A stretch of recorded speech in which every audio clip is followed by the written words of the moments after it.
Amos Kosgei amewataka Wakenya kuiga au kuunga mkono serikali katika juhudi zake za kueneza maendeleo kote nchini, akisisitiza kuwa kila sehemu ya taifa ina haki ya kufikiwa na miradi ya serikali.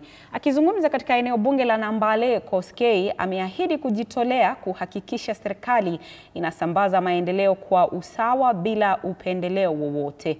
Amesema baadhi ya miradi inayotekelezwa na serikali ya kitaifa haijulikani kwa wananchi kutokana na wanasiasa kujiwekea sifa kwa miradi hiyo, akiwataka viongozi kutambua kuwa maendeleo ni ya wananchi wote. Kosgei ambaye alikuwa katika shule ya upili ya Lupida wakati wa hafla ya utoaji wa mabasi mawili kwa shule za Lupida na Sierra, amehimiza wakazi wa Busia kuunga mkono serikali kwa ajili ya kasi ya maendeleo.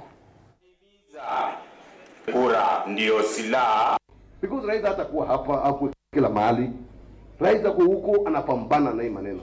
So sisi zote hapa, sisi ni soldiers, ni jeshi ya rais. Na lazima tuseme rais amelete hii, rais ameandika walimu, rais amelete capitation ya shule, rais amefanya hii, classrooms zimejengwa. Hiyo ndio rais. Ni vile tu sisi ndio nani wale wanatumwa kufanya nini, kuhakikisha imefanya kazi. Na hangelete hizo possibility, hangeendelea na maendeleo mengine itakuja kama yeye angekuwa kwa serikali.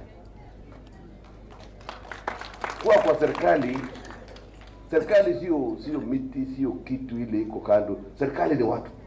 Ukiwa ndani, ile kitu kizuri inatoka kwa serikali, utafanya nini? Utapata nafasi yako. Na ndio ni muhimu sana watu wa Lupida, watu wa Busia, watu wa Nambale kusupport serikali, kufanya kazi na serikali, na ufanye kazi mwenyewe kibinafsi kwako ili mapato inakufikia. Kenya hii lazima ifanye nini? Ibadilishwe. Kila sehemu ya nchi hii, Lupida ikiwa ndani, Nambale ikiwa ndani, Busia ikiwa ndani, haitawachwa. Na hali ya